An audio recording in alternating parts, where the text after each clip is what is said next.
explain what specifically they are afraid of beyond a mean tweet? And I bring this up because I've actually had friends of mine, people you and I both know on the right. I'm talking pundits, radio people, TV people, come up to me and say, Jesse, I can't believe you say this. Do you ever get in trouble? Or are you worried about that? And I always ask them, get in trouble with who? What, some deranged feminist is going to scream at me? Why would that matter? They can never seem to quantify what getting in trouble means. Do people actually know what they're afraid of?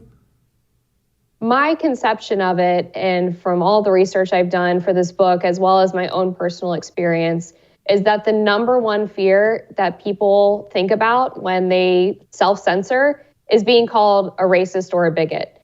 They, I think, sort of rightfully understand that that is apparently the worst thing you can be called in modern day society, because it's a label where if you don't have a platform that's independent, can get you fired, can get you excommunicated from your social circles and basically kicked out of polite society.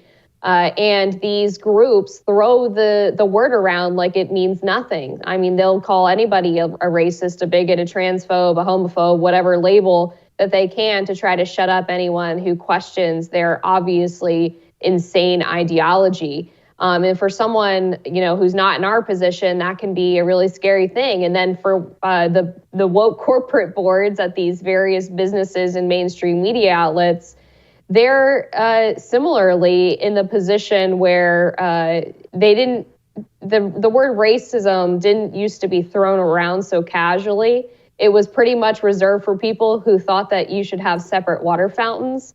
And now that it's been turned against them, even though they've seemingly been liberal their whole lives and have ostensibly been on the side of the woke activists, they just legitimately don't know how to react. Amber, let's talk about our own side for a moment, because honestly, that's where more of my frustration lies. I know what the dirty communist trash want. I know exactly who they are. I'm not worried about that. What concerns me is watching Republican politicians and pundits help them create a false narrative about virtually everything. For about the first 48 hours, they will go along with it. They will help them create it. And then eventually the winds will start blowing the other way and they'll step up and be freedom fighter again once the narrative has already been set. But as I've often said, give me the first 48 hours, I'll give you the next 48 years. When we need them to stand firm, they do not. Why? What is wrong with our own side?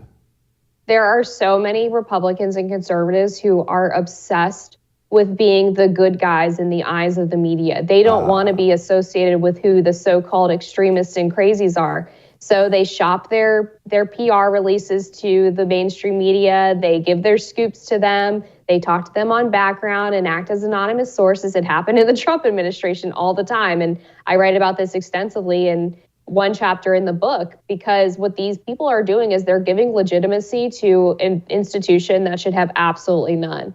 And the title of the book, The Snowflakes Revolt, is kind of tongue-in-cheek, because snowflake is obviously a pretty gauche term at this point. But what it's pointing at is the fact that conservatives thought that these woke millennials would graduate from universities and the real world would get them in check and they would melt. Well, that didn't happen because nobody took them seriously. And so instead, they've really taken over so many aspects of society, our biggest institutions, and created real change. And made these progressive, zany ideas somehow mainstream and normal. So we have a lot of culpability in the society that we're living in right now. Yeah, we do. Amber, you're the best. Go buy her book. I appreciate you.